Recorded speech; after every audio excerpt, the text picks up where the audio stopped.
The Fantasy Footballer Studio is sponsored by Walmart.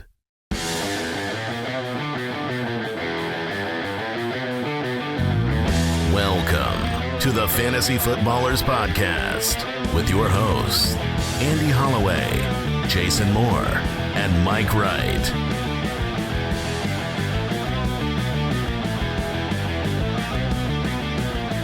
Oh, welcome in.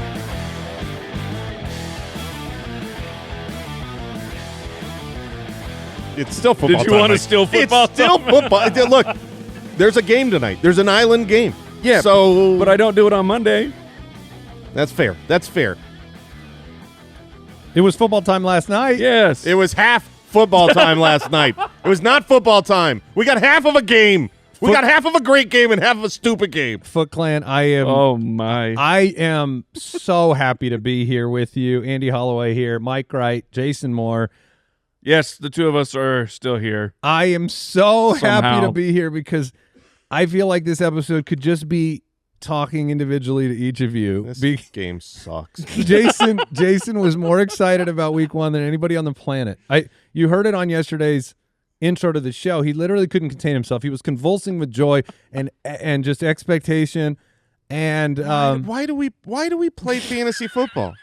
Why do we do it? Like This is a new record, everybody. this is a new world record. I mean, it's so infuriating. Post week one, we've all done that one. We've all had this, like me last So year. why do we play? After week one, it's like, this is stupid. My team is I went through my draft order last year. Is like gone.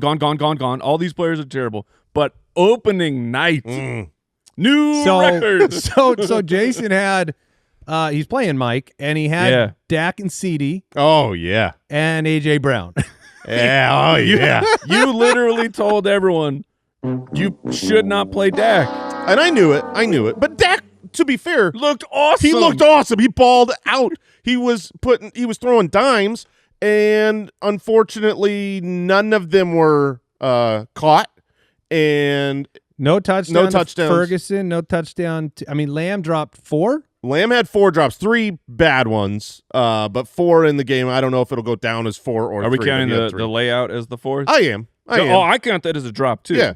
I If mean, it's you- a hard catch, but for it's not a CeeDee drop. Lamb Yes, on yes. 4th and game, That's not a drop if it's Tyquan Thornton. Right. That's a drop for CD Lamb. No, it's like, also that's not a drop drop for Jefferson. It's also not a drop if it's a first quarter, second and long. This is a no. Like this is a you have to go all out, put your body on the line, which he did, but you got to catch up. If you are paid as a top, where's CeeDee Lamb in the top 2% of wide receivers? Yeah. And okay, that means the hardest 2% of passes, you have to catch them. Mhm. Those are the rules. Dave Richard highlighted the fact Dak did something only 6.8% of qualifying QBs did last year: score less than 10 fantasy points without a pick. Impressive. Beautiful. He was 21 for 34 for 188. CD Lamb, look, the game was close. And we had a really, I felt like an idiot. I said, hey, the defenses probably have the advantage in week one. And then both teams scored all the times. Oh, it was in the first half. such a great start to the NFL season. Yeah. Back and forth. No one could stop anyone. Javonte Williams. The double up Javonte. Oh, my goodness.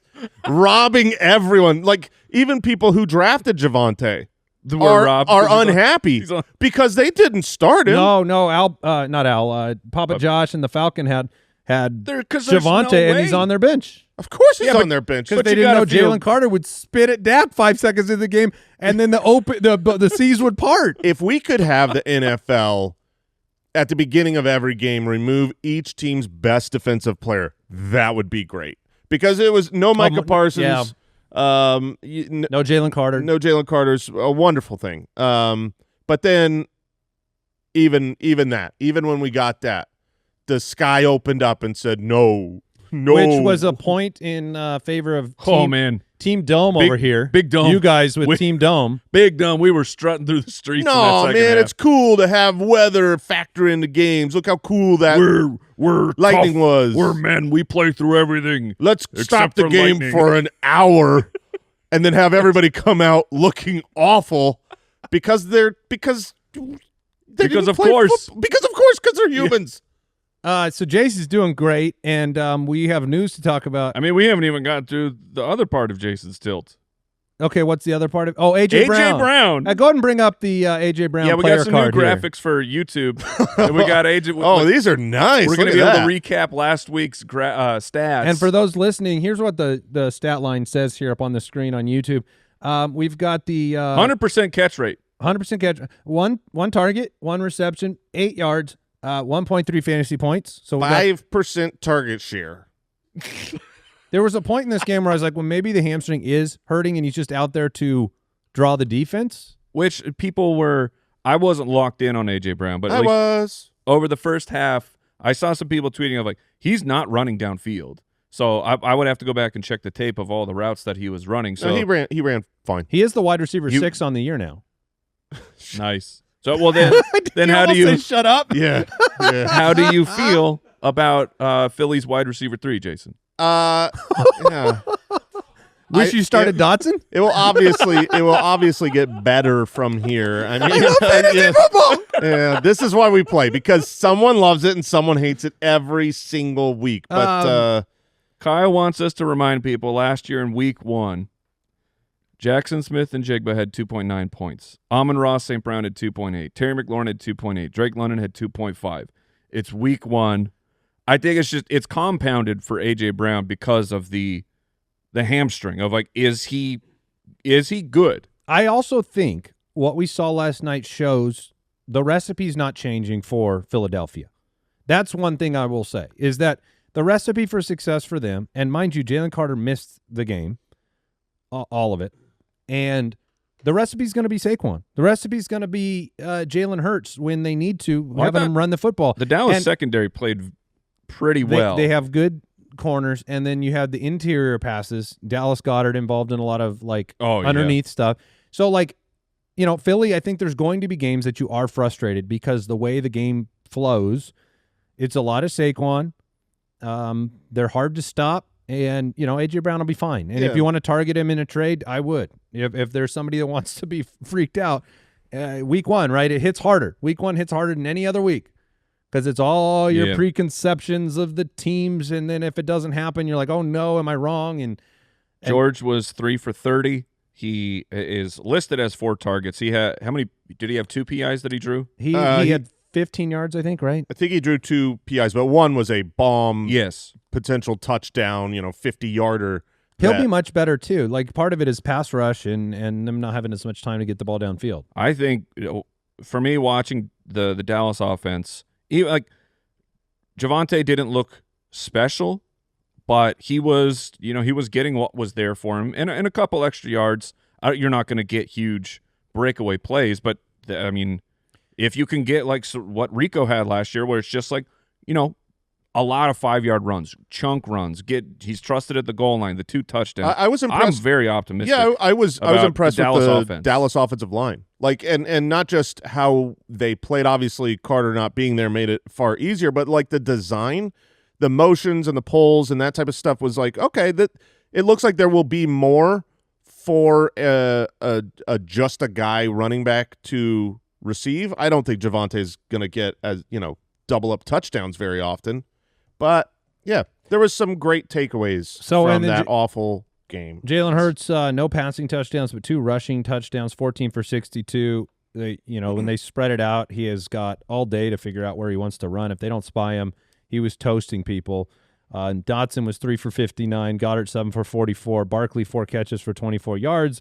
Devontae Smith, we say, hey, A.J. Brown struggled. Devontae Smith was 3 for 16.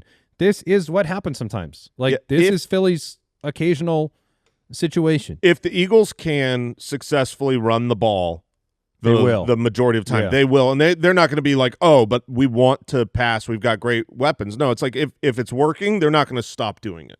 Agreed. And we haven't even got to the other part of the news that I really my turn. am excited about. But first, Footclan Friday. Well, our first Footclan Friday of the year, $100 gift card to fantasychamps.com going to a random supporter at jointhefoot.com. The winner this week, Toby Robbins. Toby The Robbins. the psychologist guy? You're talking about the inspirational. Yeah, Tony. That's this Tony. Is Robbins. Toby. This is Toby. He probably sells insurance or something. Toby Robbins. Why you gotta do Toby like that? I don't know if your name's Toby. Come on, 50-50.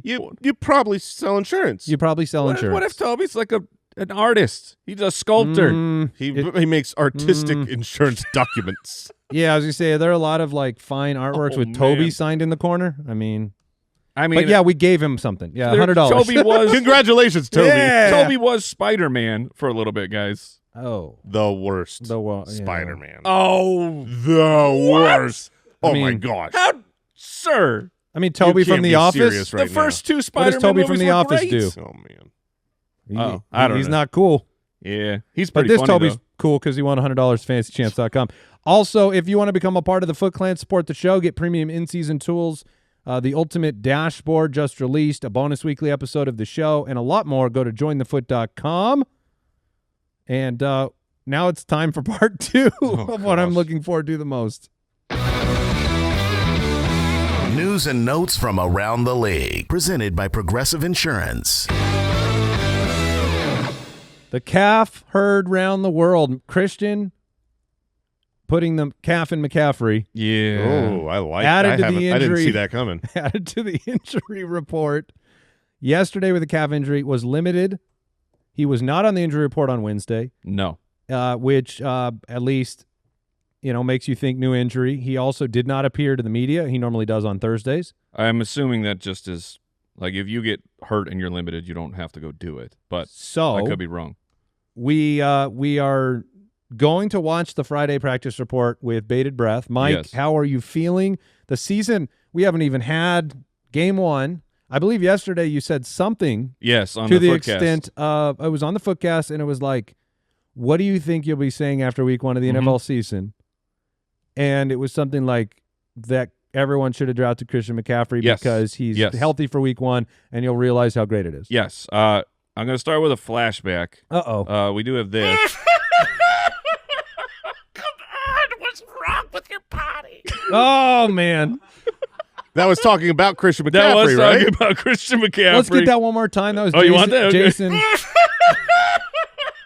Come on, what's wrong with your potty? That was an all-timer. And it's funny to think how many different people have got to experience this moment. So I got in over how many different years as well. Yeah. So got the tweet.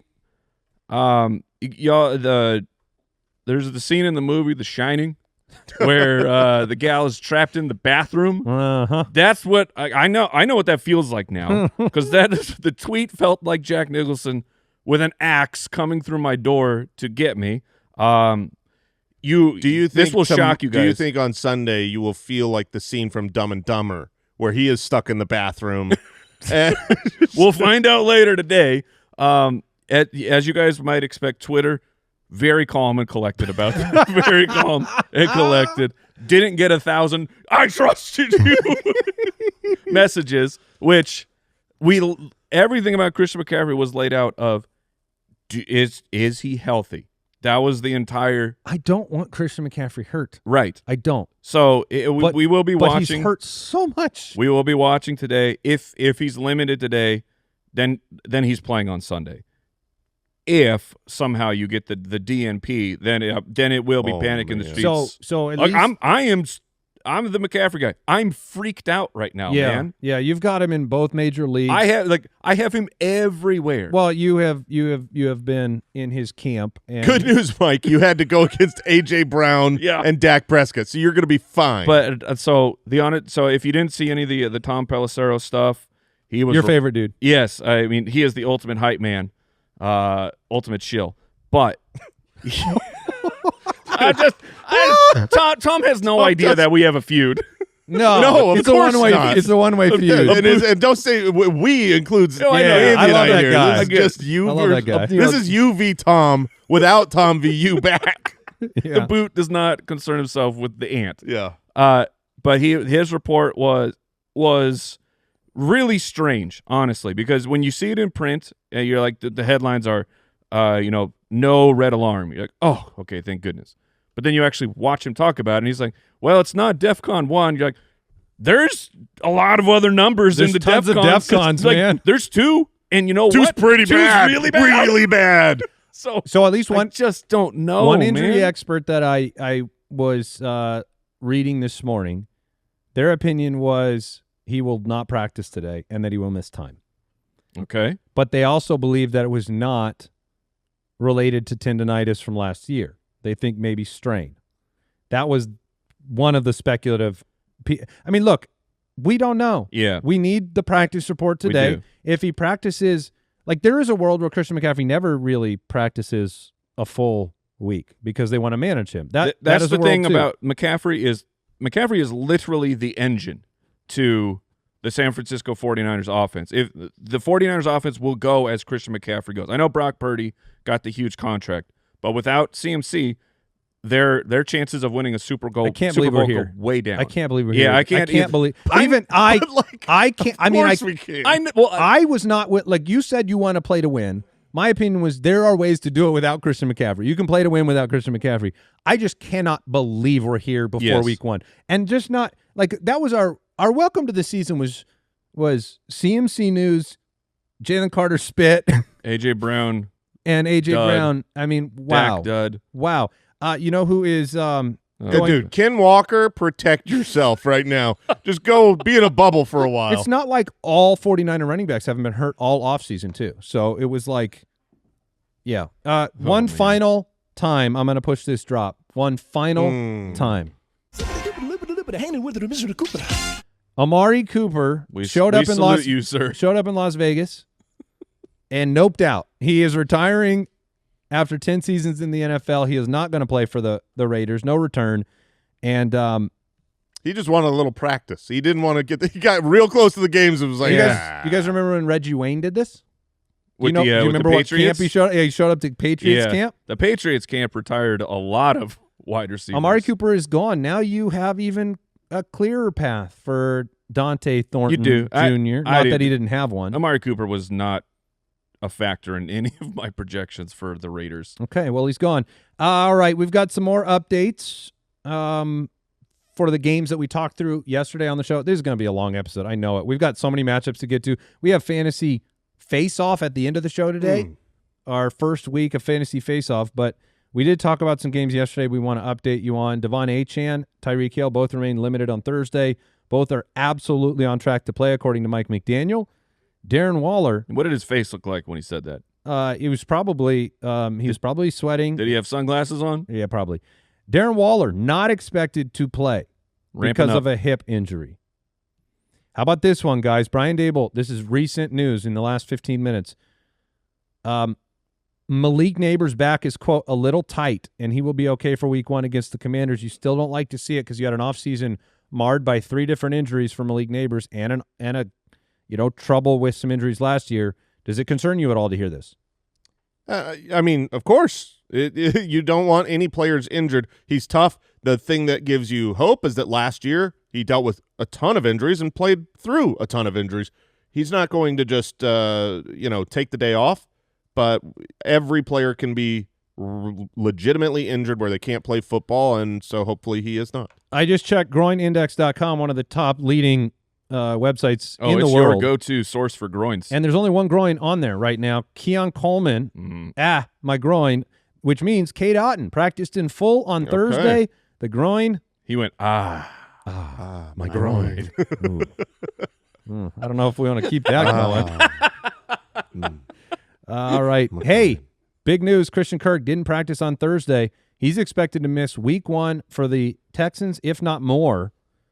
You're going to have Nico Collins, and then you're going to have a combination of Jaden Higgins, Jalen Noel, and Xavier Hutchinson. So those are going to be your wide receivers there in Houston. Christian Kirk will not be playing. This is the time of the career. This is a tough thing. When you get older and you've had some injuries, they just keep coming.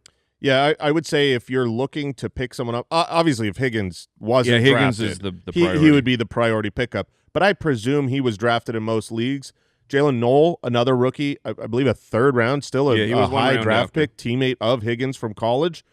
is a worthy speculation ad, because if he comes out week 1 and has the opportunity and looks great, I remember right after the NFL draft, I wasn't even sure between Noel and Higgins who was the guy to get. It had clarity as the offseason went along, but he's a good speculative ad right now. Asking for a friend, start 2. Jaden Higgins, Alec Iomanner, Dante Thornton. Higgins is a lock for me. Yeah, of those 3. I would sit Io Manor. Cool. I lean that way as well. Let me just talk to my friend Tell here. my friend. My friend is gonna go ahead and take care of that.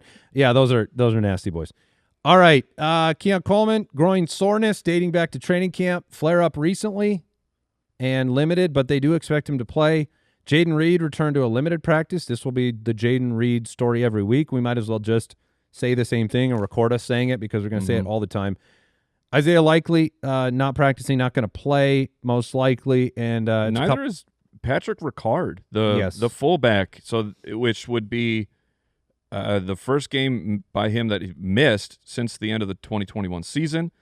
And I mean, obviously, the Ravens, excellent team. Derrick Henry, tremendous. But you have to imagine this has an impact that your fullback, your star fullback might miss, or is probably going to miss the game. Roshan Johnson did not practice.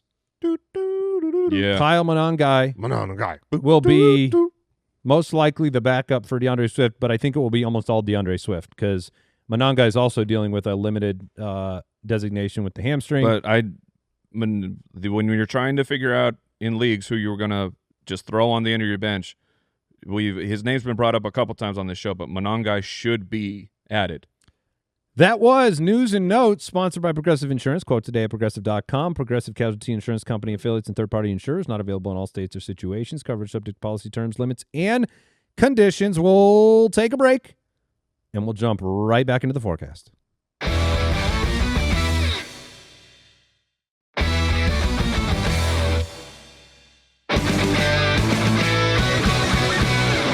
Fantasy Forecast, presented by Prize Picks.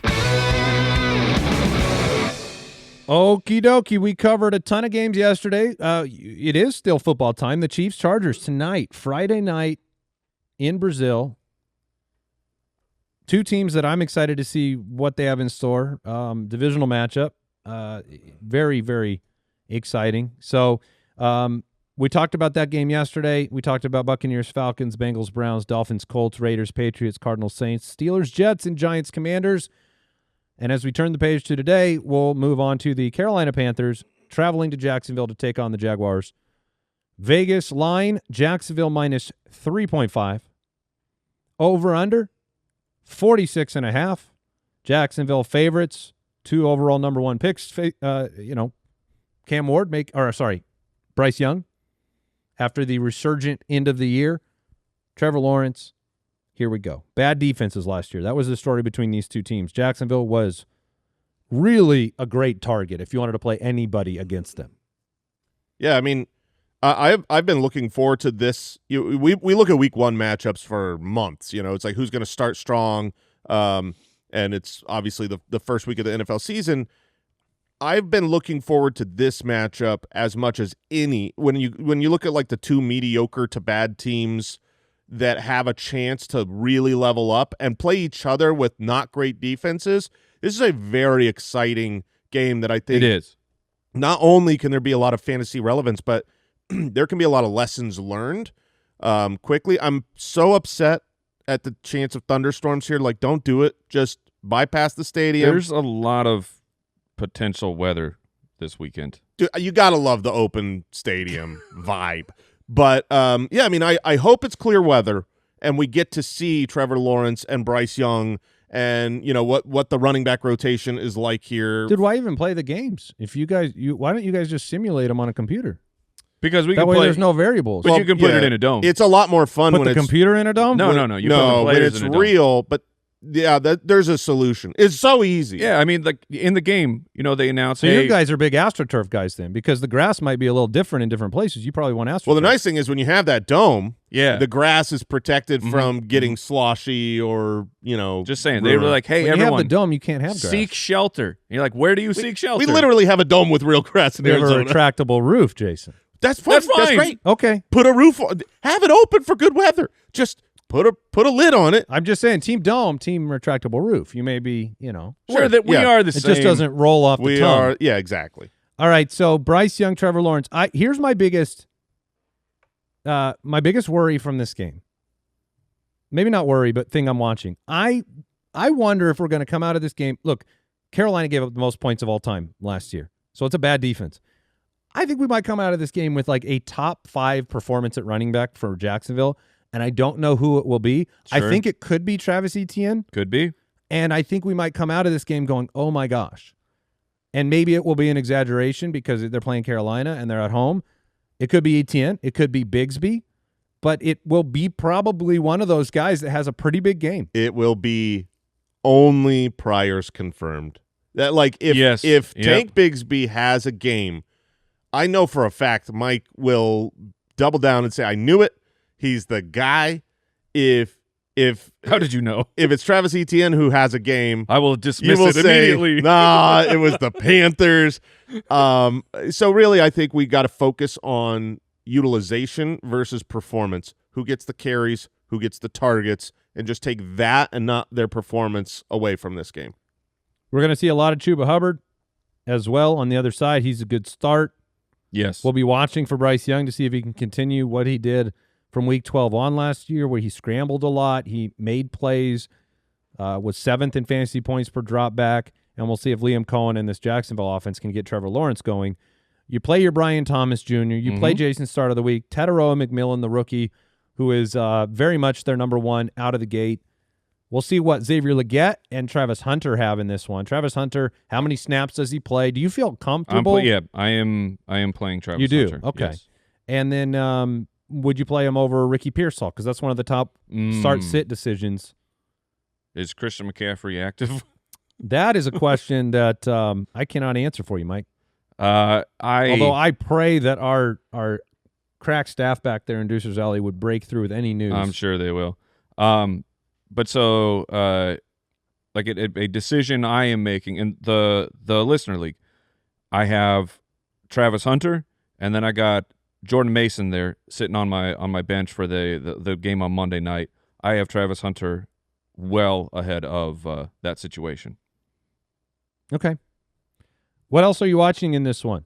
The other things I'm watching are like Brenton Strange. He is the starting tight end for the Jacksonville Jaguars, and will he? I know it's easy to be like, man, look at the Evan Engram targets that are gone. Like Strange, this is a different offense, so you can't just one for one plug those guys in. But he was a highly drafted player. I believe he was a second-round pick. Yeah, a round 2 pick in 2023. Has flashed a couple of times, so he's a player that is going to be on the watch for the next week's waiver wire, I imagine. Tennessee traveling to Denver. Tough matchup for them to start the season and for Cam Ward's debut. This is why Io Manor was on the bench of those 3 guys. Don't worry, guys. Chance of thunderstorms. Tennessee at Denver. Over-under is just 42.5. That gives the Tennessee probably – Kyle, you can confirm this. That looks like probably the lowest implied point total of the week. Denver 8.5-point favorites. Tennessee at 17 implied. Denver at 25.5. So look, it's heavily favored Denver Bronco players this week. Bo Nix, J.K. Dobbins, R.J. Harvey. We'll talk about them. I think there are a ton of expectations for this Denver team in the fantasy universe. So it's a nice matchup to start the year, you hope. For Bo Nix, your start of the week, Jason. For J.K. Dobbins, my start of the week. Our expectations for Dobbins and Harvey, if you had them both, which one would you play and what are you looking for? I would start Dobbins over Harvey, but I think both are near each other, kind of RB2s that are both in play to start. I expect Dobbins to have more work. I expect R.J. Harvey to be more efficient with the work. The question is going to be, when I'm watching this game, is who gets the passing work. That's where the value is going to come in this offense over the long term with the kind of the Sean Payton system, what we saw with the targets with Javonte Williams last year. And, will R.J. Harvey be allowed to have those valuable targets early in his rookie season, TBD? So we'll be watching for that. We'll also have Cortland Sutton in our lineups, but I feel like people have really equivocated and had a trouble, line in the sand with Franklin, Mims, and Pat Bryant. Oh, for sure. Because I think obviously one of these guys is going to have a really good week. But I don't know. Mims at the end of last year was great. Troy Franklin, the big plays. Pat Bryant, how much work does he get? I feel like if someone has a good game as the wide receiver too, it's going to be on the back of a big play. Like it's going to be just one play. So I don't think there's going to be a lot to take away from it other than snap percentage in 2 wide receiver sets. That's what I'm going to be looking for. It looked like Marvin Mims had that kind of on lockdown, but then he got injured, giving Franklin and Pat Bryant that opportunity to get in there. I expect this game to be much more run focused in the second half. I think, it's going to be hard. It's tough sledding for Cam Ward to go into Denver against this elite defense with the weapons he has in his first game and look special. So if the Broncos get out to a big lead, obviously they're favored by 8.5. I think it'll be a second half running game. Cortland Sutton will get his, and the only other wide receiver worth starting on the Broncos is whoever you think catches a long bomb touchdown. So you can probably look Evan elsewhere. Ingram. Yeah. Ingram's locked in. He'll be played as a top 12 tight end all year. Are you scared of Ridley? Oh, I am. Because look, the first game, Surtain, my friend, and exactly. That's why I think Iomanor could actually be okay, because they could be down by a bunch, and Ridley could be just get some delicious not garbage, getting as many targets in week 1 as you'd hope. Yeah, let's try and find some names here. So Calvin Ridley or we have a couple from the start sit tool. Perfect. Jalen Waddle against Indianapolis or Calvin Ridley. Waddle. Debo against the Giants or Calvin Ridley. I'm going to go Debo. I'd go Debo there. Yeah. Ebuka. Yeah. And Tony Waller. Tony Waller? Is that Tony Pollard and Darren Waller? Yeah, that's Toby Dobbins. Maybe you've heard of him. Toby Robbins. Tony Pollard, he'll get a bunch of volume, but he may not be very effective. The Broncos defense, I think, were 3rd in least rushing yards given up. It's going to be tough for Tony Pollard to get into the end zone, I think. Yeah, but the volume, it's kind of like what we saw with Javonte yesterday. Had over 70% of the utilization. If you're getting the vast majority, then if there's a touchdown, it's going to go to Pollard, and you'll get a couple dump-off screens. You'll get enough work to where I think Pollard is pretty much in most everybody's lineup. The San Francisco 49ers, Mike said they go as CMC goes. They travel to Seattle. They are 1.5-point road favorites in Seattle. Ooh. The over-under is 43.5.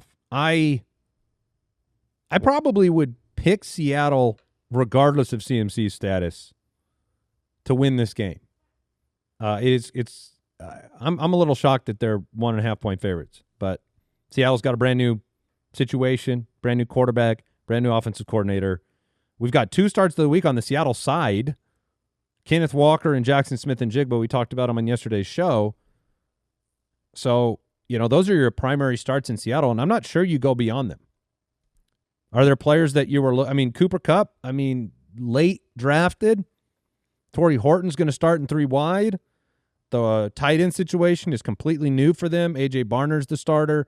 Elijah Arroyo, the more athletic freak in the tight end room. And Sam Darnold, nobody's starting Sam Darnold. So does it stop at Ken Bone and Jackson Smith-Njigba? Yeah, Cooper Kupp would be the next man up if you've got a deeper league. But you really want to see it first. You want to see – I expect Cooper Kupp to play the primary slot role for this team, but we just don't know. We don't know for sure. Right. So we've got to wait and see. I would take a wait-and-see approach if you can.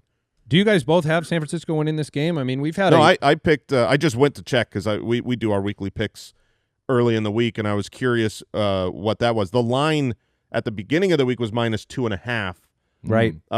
And then I took the Seahawks. So I agree with you here. I think the Seahawks can cover.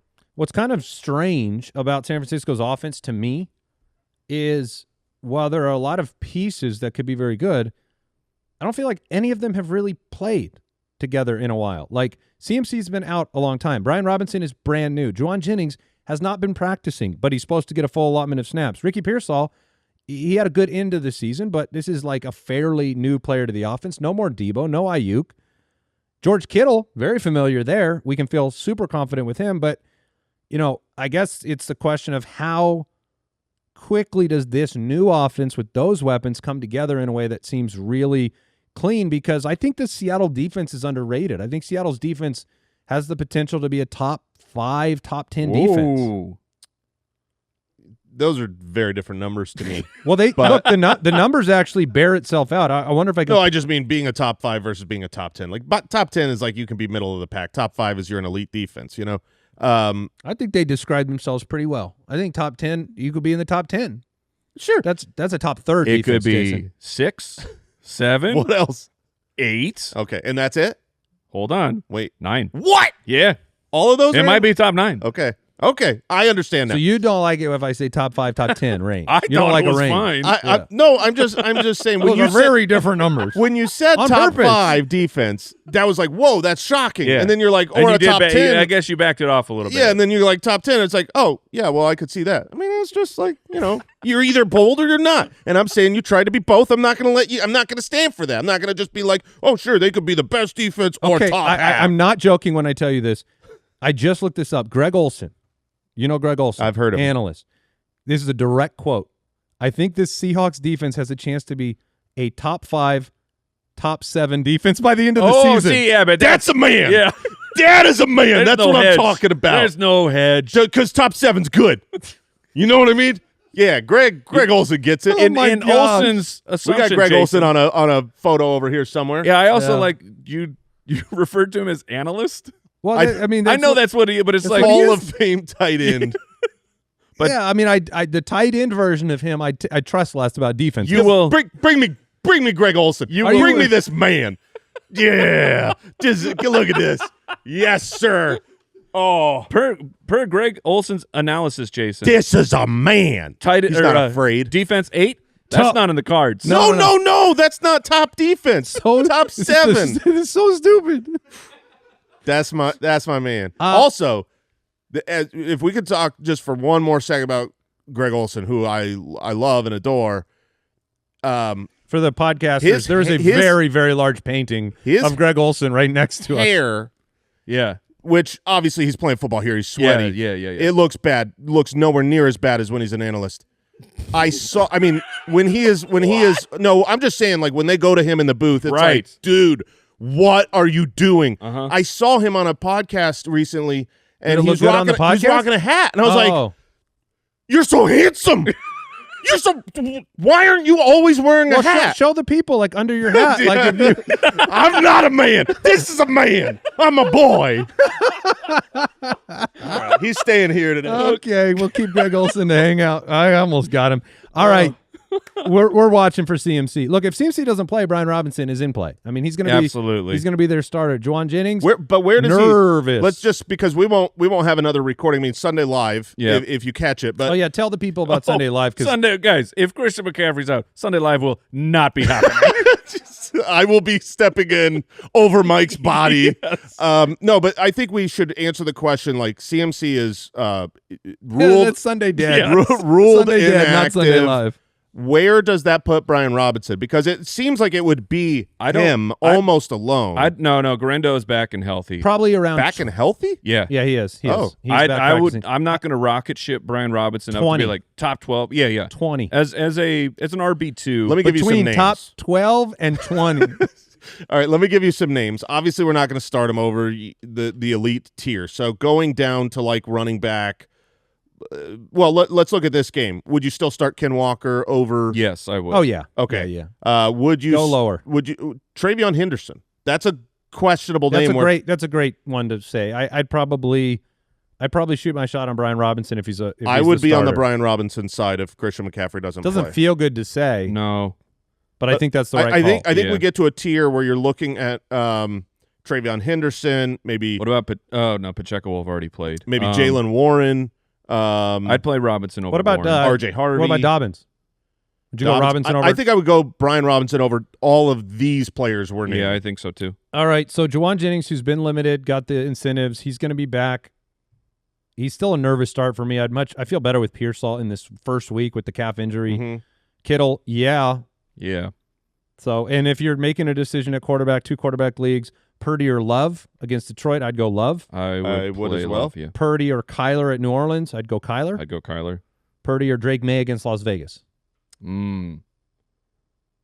That one, I'm going to stick with Purdy. I think I go I Purdy. will say this. I'll go May at home. If I drafted May and I don't have, like, if I have both guys, okay.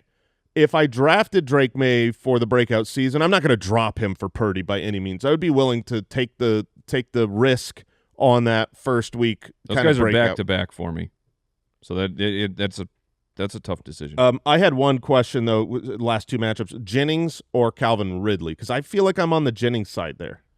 I think I might go safety of Ridley. Okay. With the like Jennings missed, essentially all of camp with the calf. I know he's been back the last couple days and running around, but I'd like to see that. If I had Calvin Ridley, I think the targets are there. The upside's not, but all right, we'll take another break and jump back into our matchups. We got Detroit, Green Bay coming up. Lowe's knows Sundays are for football, so tackle your home improvement projects by Saturday and earn your Sunday with great deals on Cobalt power tools, Pit Boss grills, LG appliances, and more.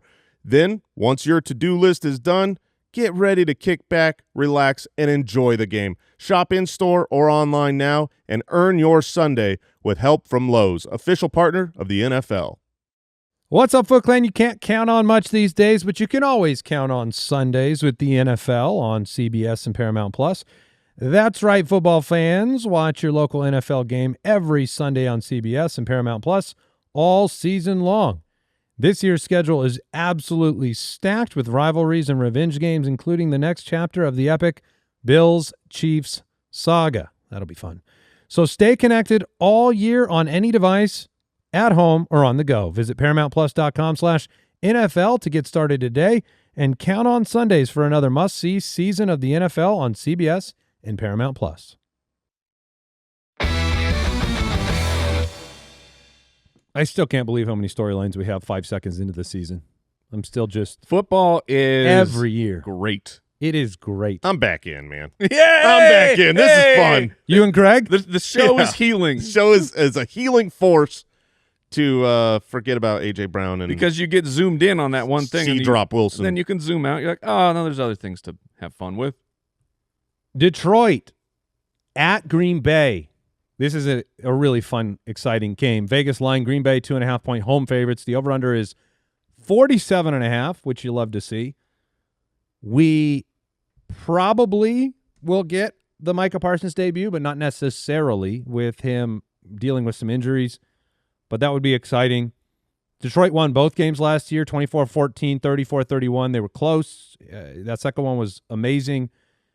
Jordan Love is Mike's start of the week at home against Detroit. When he was at home last year against Detroit, he threw the ball 39 times, the second most of the entire year. Let's do that again. You also have, he was recovering, was it a hand injury in the preseason? Yeah, a thumb. But last year he was limited mobility-wise. Correct. One of the reasons I like him on this team with Matt LaFleur, it's the ability to maybe run a little bit more this year, do more outside the pocket.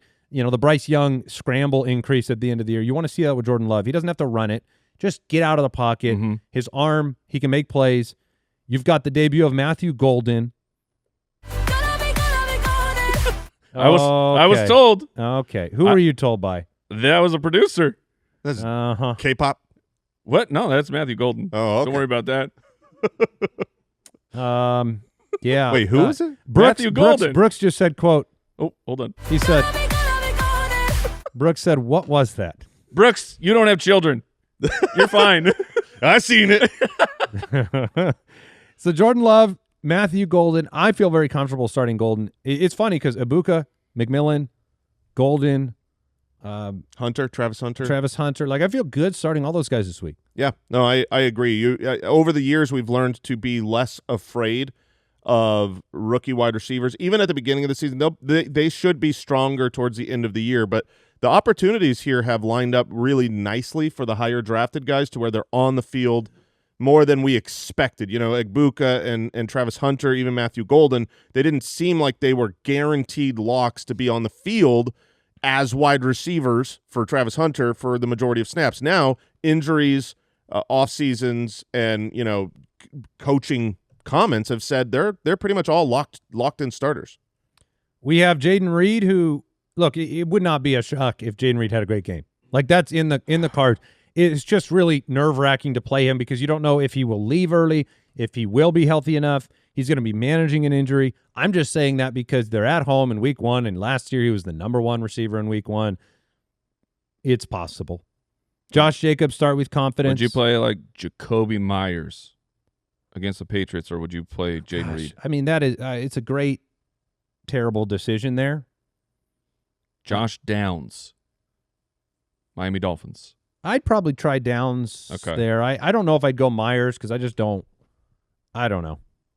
You could. But so I mean, I agree with you though. It would go Downs, Reed, Myers to me. Okay. Romeo Doubs also going to play in this one. Dontavian Wicks, we'll see. Tucker Kraft, 20% target share in 2 games against Detroit last year, also in play. So you've got a lot of pieces in Green Bay that this you can game be is excited great. about. And Jared Goff on the other side, he'll be throwing the ball to Amon-Ra St. Brown, Jameson Williams, my guy getting to go on the road here in Lambeau. Isaac Tesla. Oh, man. We'll be watching the snaps for this rookie. Yes, we will. Jahmyr Gibbs, David Montgomery, both in play. Sam Laporta in play. I mean, there are not many benches in this game. There's not many benches. I would say that the 2 players I'm probably most fearful of based upon matchups would be Jameson Williams with the addition of Micah Parsons. That like long developing, deeper shots that you're looking for might be a little bit more difficult versus the get it out quick to Amon-Ra. And Josh Jacobs, an auto start, you can't go away from him. But if he has a bad week 1, you got to keep in mind that even though we saw the Detroit Lions kind of collapse defensively based on injuries last year, for the last several years they have been almost impossible to run the ball against. So if it comes out healthy week 1, Josh Jacobs inefficient, ineffective, maybe they throw the ball more, he might be a target for me. Yeah, it's interesting because like the Packers often succeeded on the ground last year, and that's the strength of the Lions defense. And then the Lions, they threw the ball so well, but the strength of the Packers defense, 5th against quarterbacks, under 15 points a game given up, 6th against wide receivers. Add Micah Parsons. Yeah, so Goodness. potentially he may not play. Houston at Los Angeles. Vegas line is Los Angeles. The Rams -3. The over/under is 43.5. That's low. And here we go. The defenses. I think a lot of people are excited about the Texans defense this year for good reason. Matthew Stafford. It's been a tumultuous offseason, but he's there. He's going to play. Puka Nacua, Devontae Adams, Kyron Williams, all locks for your lineup this week at home. Yep. Oh, for sure. Absolutely. And then on the other side, Nico Collins, of course. What are you doing with the running backs? People want to know, how's the wind blowing? Nick Chubb, Dameon Pierce. I have no problem having taken either or both late in your drafts. There's no world where I'm starting. Like if I have to start one, I would start Chubb first. But I would start Nick Chubb by a mile. Sure, but I'm saying I would not. I would really like to not start Nick Chubb this week. I don't think it's. What about Jordan Mason at Chicago? A tough defense. I would play Jordan Mason. I think Chicago's defense is good, but it's much more difficult to throw on them than run. See, I'd play Nick Chubb. Yeah, I just think more work. I mean, Jordan Mason could be very touchdown dependent. Could be. Well, what about the Jacksonville running backs or Nick Chubb? Or as our show doc has him listed, Chubster. I'm not sure. I think he has. I think he's done enough at the NFL level to not have that nickname. I would play both of the Jacksonville guys. The Rams are like the sneaky DST. I think that the Houston Texans offensive line against the Rams front, it's gonna be a problem. It looks like Houston still has the slowest player in NFL history. Dalton Schultz is their tight end. Are you playing Dalton Schultz? No. That's not a real question. All right. You just wanted to dunk on Schultz. It's the doctor. I at least go after Tom Pelissero. Eddie's going after Dalton Schultz for no reason. No. He's great for his speed. Points per, 40 time or something. He's pretty good. All right. We've got I would say just Christian Kirk's going to be out. We talked about it at the top. So you could take a flyer on Jaden Higgins, I think. Yeah. No, I don't mind taking a flyer on him at all. One of these other wide receivers outside of Nico Collins will do something. It's tough to have it be in your starting lineup week 1, but you can see the path for it. And I will be Higgins or Thornton, sorry. Ooh, did you say this earlier? I did. I said Higgins huh? was locked in for me. Interesting. In terms of keeping an eye on things, a player, I don't know that we've said Tyler Higbee one time over this offseason because last year was mostly gone to injury, but his final week, so he came back for the last 3 weeks, and week 18 was 5 for 46 with a touchdown, and then you look at the playoffs, 5 for 58, 7 for 54 with a touchdown, including a 10-target game. And then you look at the NFL draft and a second-round pick spent on Terrence Ferguson. Yeah, no, I'm in agreement with I'm Mike. just I You would play him this week? No. This he is did not say play him. He this said is keep an eye on it. All right. That if I have Tyler, him in best ball a bunch of places because I If- think he will do stuff. if Tyler Higbee in week 1 pops for 6 targets like that, I don't think that'll be a surprising thing. Then you'll have to. Oh, to surprise make a Jason. decision. He was really out on Higbee. It will Yeah. surprise me. Well, first of all, I wouldn't play him. I thought you were saying No. you could take a shot on him. But if he has a good week, I still feel like as the season goes on, Terrence Ferguson will be more and more involved. So it'd be tough for me to pick him up going, okay, we learned what the rest of the season is going to be like from Well, week it's 1. not necessarily the season, but we all every year in the draft, you're like, look at these tight ends. They're all draftable. And then week 1 happens, and you go, 70% of these dudes are pure trash. Yeah. Who is actually getting volume? And Tyler Higbee would not surprise me to be one of those guys this week. Sunday Night Football. You can cue Jason Moore winning this game. Baltimore at Buffalo. The Vegas line is Baltimore minus 1.5. Does that surprise you? What? Is that true? Wait, really? Baltimore No. minus 1. That can't- I took Baltimore. Let me check it must because be it getting was bet around. 100%. The over-under is 50.5, and it was like Wait. Buffalo was favored at one point. Correct. I remember I took the Ravens as dogs in this game. Let me check what the line Oh, was. it's gone back and forth the last 3 days. Interesting. So basically a heads up. Looks like it opened at where I'm looking at Buffalo minus 1.5. And now it's Baltimore minus 1.5. So, look, nothing like playing the exact team that you played in the divisional round last year, Mr. Mark Andrews. Oh, that's too soon. Oh, it's too soon for him to have to play him again. That's for sure. Buffalo, this is going to be a fun one. I mean, for fantasy, you don't get a lot of 50-plus point over-unders, and we've got one here. Josh Allen, Lamar Jackson, James Cook, Derrick Henry, those guys are locked in to your lineup. I would, much like Higbee, keep your eye on Dalton Kincaid because he's a free agent in a lot of leagues. And then Mark Andrews was Jason's start of the week, so the tight end one right now with no Isaiah Likely available is something you can pay attention to. Last year Buffalo struggled against the run, or they funneled to the run, you could say. And so we'll see if Patrick Ricard being out and Derrick Henry gets, is he the same Derrick Henry? He always seems to be. But at some point, right, he's got to not be. I think that will happen in his 40s. Yeah, that's the best bet possible. What are you doing at the wide receiver position, though, for a game with a 50-point over-under? It's so crazy. Both teams have wide receiver rooms that I'm nervous about who to play. Now, Zay Flowers is probably the safest of the whole group. Yep. But then, like Rashad Bateman, is he in play?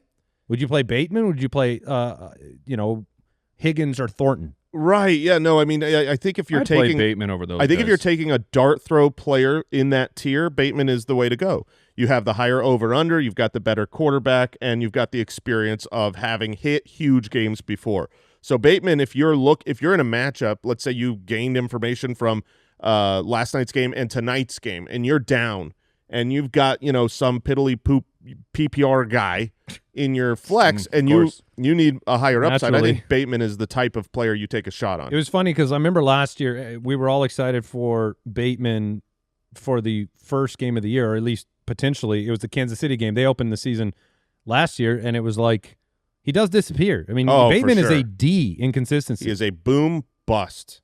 He is. He's more of a bust boom. No, yeah. You know what I mean? Yeah, His standard is a bust game. 35% of the time above 10.5. But when it's above 10.5, it's usually far north of 10.5.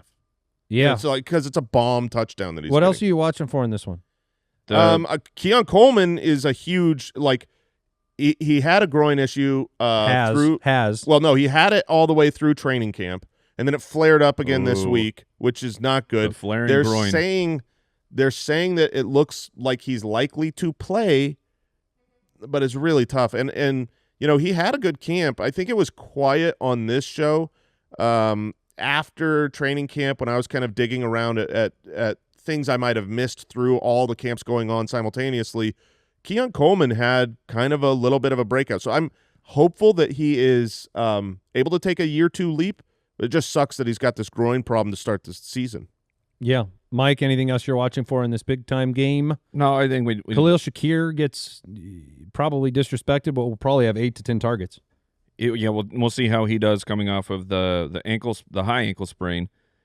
You mentioned it, but Dalton Kincaid is the guy I'm going to watch. Do we have a post-hype sleeper situation, or is he just not as good as Buffalo hoped he was? One other thing to just watch, because it won't shock me, like Justice Hill's always been a very good backup. Obviously, Derrick Henry is the man, but Keaton Mitchell wasn't available, and he is an explosive athlete. So if all of a sudden you see Keaton Mitchell more and more involved at the expense of Justice Hill, and he overtakes that backfield, I'll be excited to see that. Is he healthy again? I believe he is. Yeah, I believe he's healthy. I thought he got banged up again. He did. Okay. But I think he's healthy again. Healthy again. Yeah. All right, we got a Monday Night Football game, and it's one I'm looking forward to. Minnesota, the debut of J.J. McCarthy against Chicago in Chicago.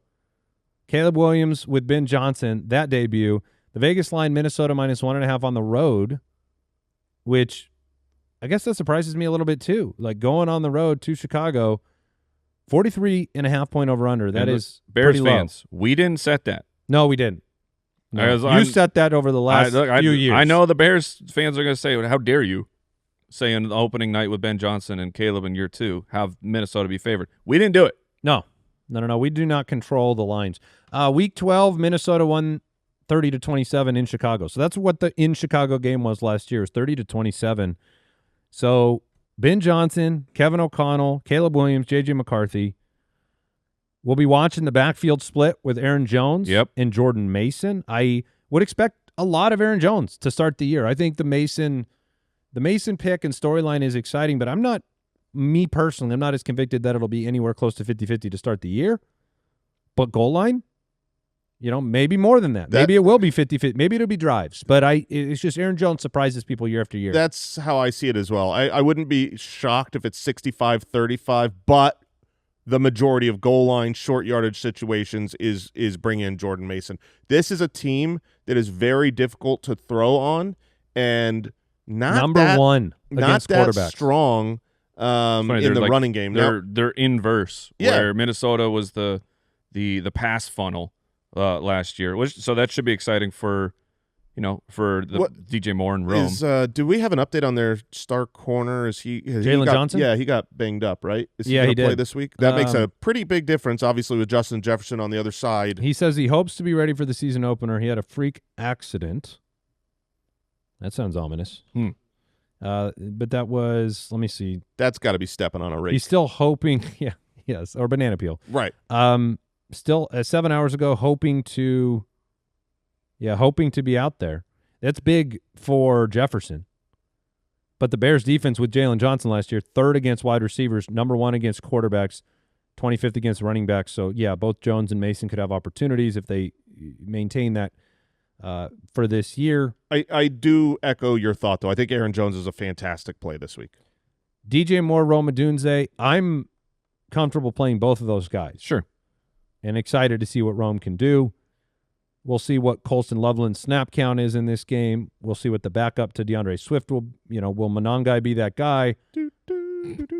And it's a tougher matchup for Swift. The Minnesota running defense is very good, or at least was last year.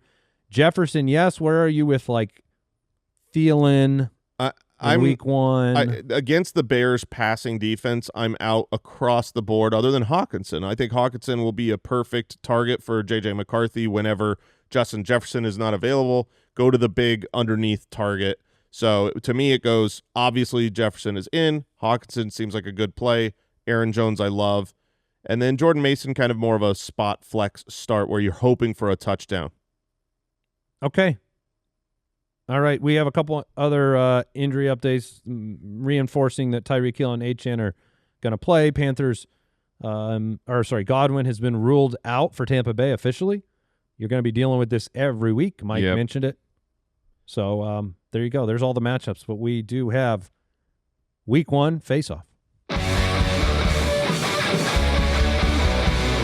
Fantasy Face-Off, presented by Prize Picks.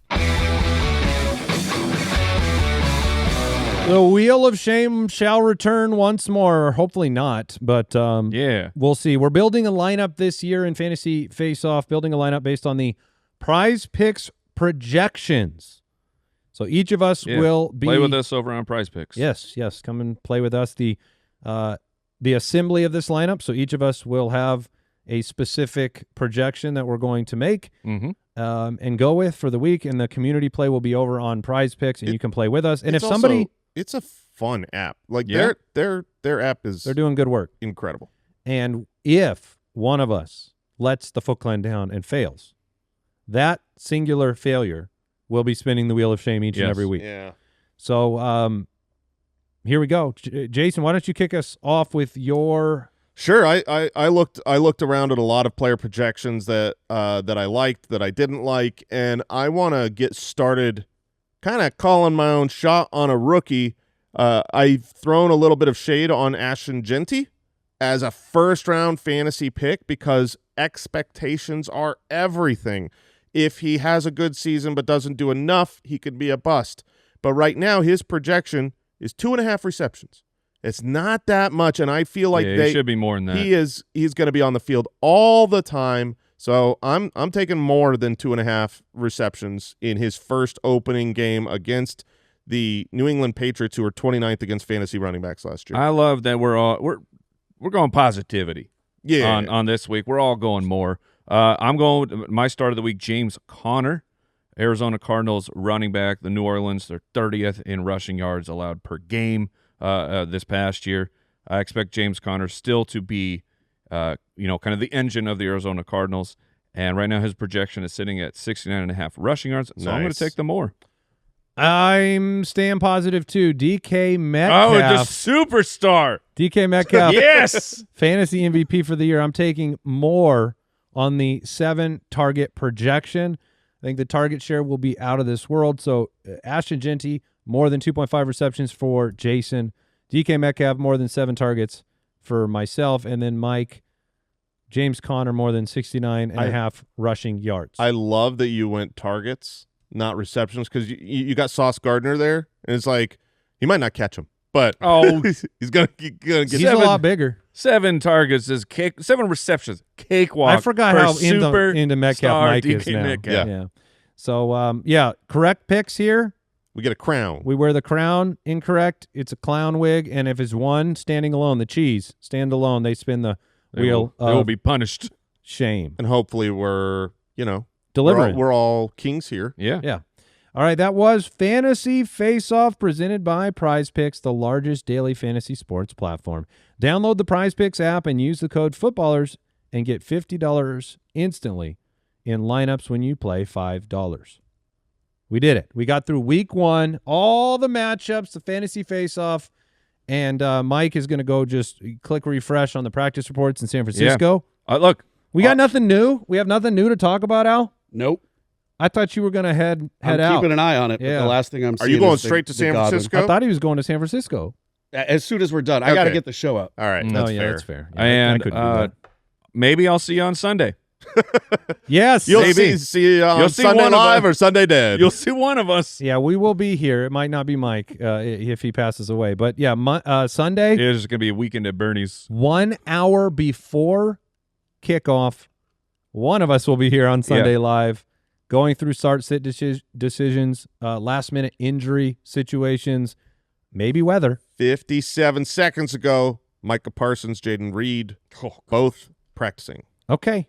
All right. Yeah. I'm looking forward to a weekend of football, Jason. You can I was too, man. I was No, you're too. back. I know. I'm joking. And we'll be back on Monday with Studs and Duds. We'll get into the waivers for the first time on Tuesday. Thank you, everybody, for supporting the show.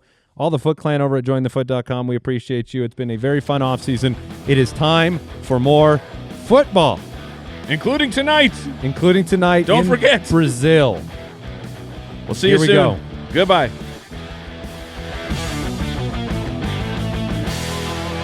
you for listening to another episode of the Fantasy Footballers Podcast. Join our fantasy football community on jointhefoot.com and follow us on Twitter @TheFFBallers.